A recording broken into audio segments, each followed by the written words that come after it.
Mga Be a Hero, ang video natin ngayon ay patungkol na naman sa pangkalusugan.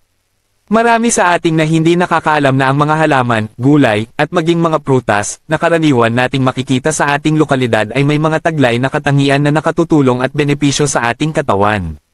Halina't ating pag-uusapan ang ilan sa mga ito na may magandang benepisyo sa ating kalusugan. Ang una ay ang luya o ginger. Ang luya ay nakatutulong sa ubo, sipon, pananakit ng kasukasuan, at acid reflux dahil nagtataglay ito ng anti-inflammatory at bacterial properties na tumutulong sa pagpapagaling ng sore throat, arthritis, at indigestion. Inumin lang ang salabat o ginger tea, o di kaya idadagdag lamang sa sabaw at ulam. Ang pangalawa ay ang malunggay o moringa.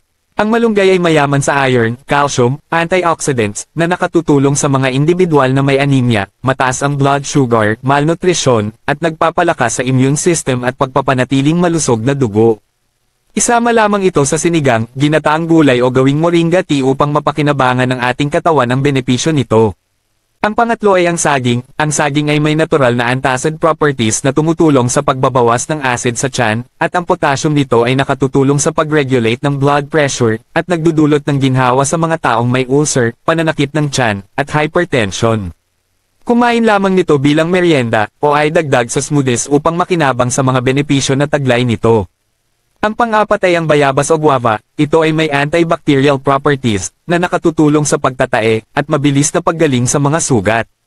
Laking tulong ito sa may mga diarrhea, sugat, at respiratory infections. Mayaman din ito sa vitamin C na nagpapalakas ng resistensya. Gawing tsaa ang dahon nito o kainin bilang prutas para sa may karamdamang nabanggit sa itaas, o kahit walang nararamdaman bilang prevention.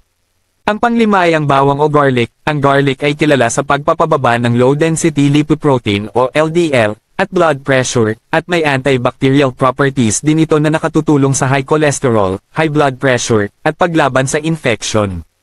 Gamitin lamang ito bilang sangkap sa pagluluto o kainin ng sariwa para sa mas malakas ang bisa nito.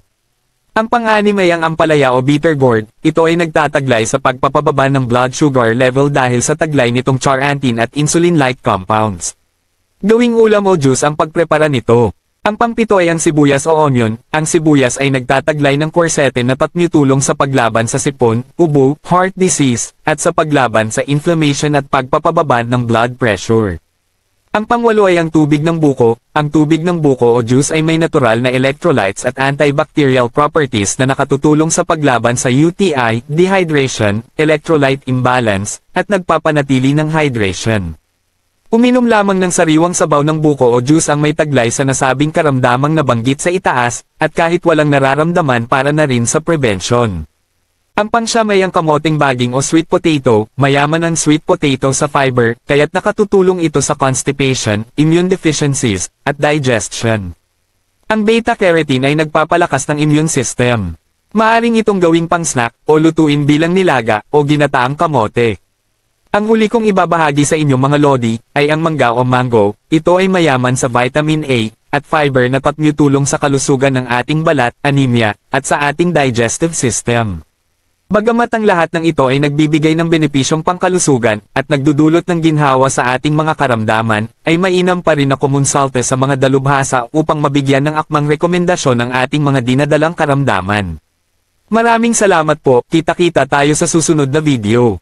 God bless you all.